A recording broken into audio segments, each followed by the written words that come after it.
In this video, we're going to talk about increasing and decreasing functions. The derivative of a function may be used to determine whether the function is increasing or decreasing on any intervals in its domain.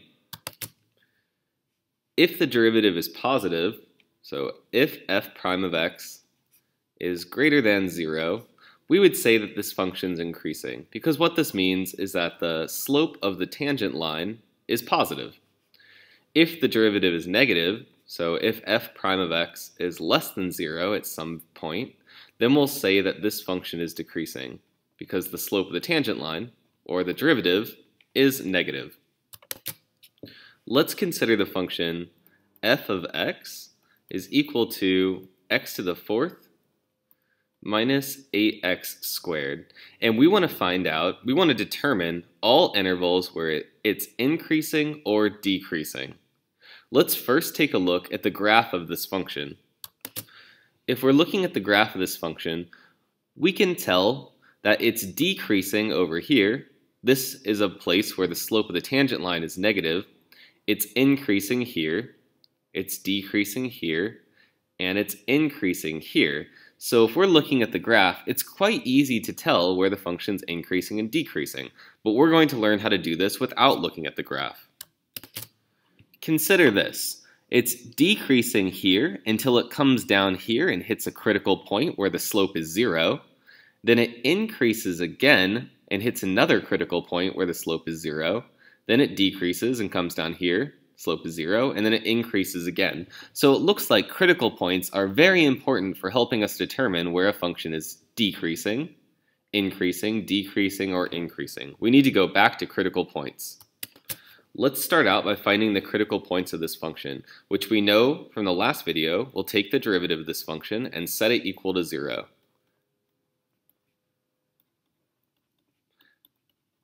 Then we'll need to factor or solve this function in any way we can find. Here it makes sense to factor out a 4 and an x. And we have x squared minus 4 is equal to 0. Now we need to factor this one a little bit more, x squared minus 4. So we have 4x times x plus 2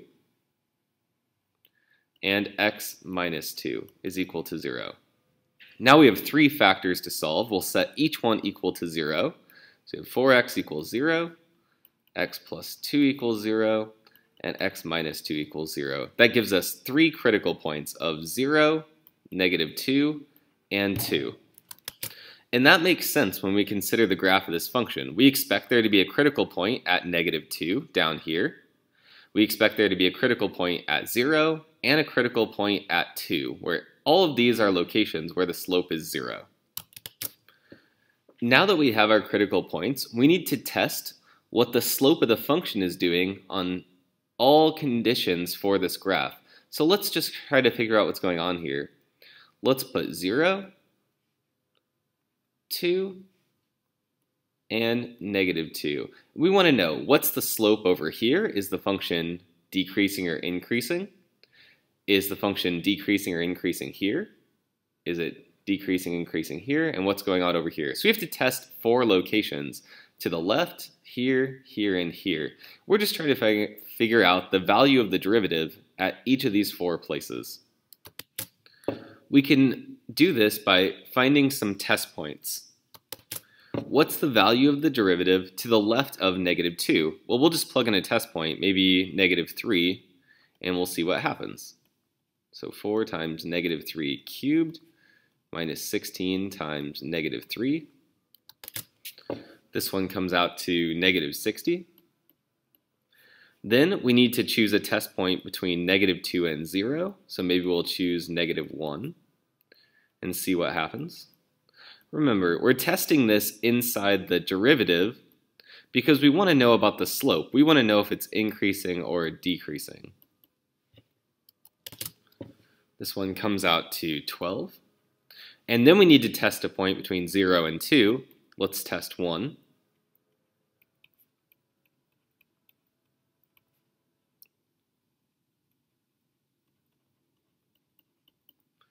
And this one comes out to negative 12. And finally, we'll need to test a point to the right of 2. So maybe we'll try 3. And you can choose any numbers you want as long as you choose a number inside the area you're trying to figure out. And that one comes out to 60. So what we found out is to the left of negative 2, the value of the derivative is less than 0. Here, we found out the value of the derivative is greater than 0. Here, we found out the value of the derivative is less than 0. And here, it's greater than 0. So if we go back to what we said originally, we would say the function is decreasing to the left of negative 2, increasing between negative 2 and 0, decreasing between 0 and 2, and then increasing after positive 2.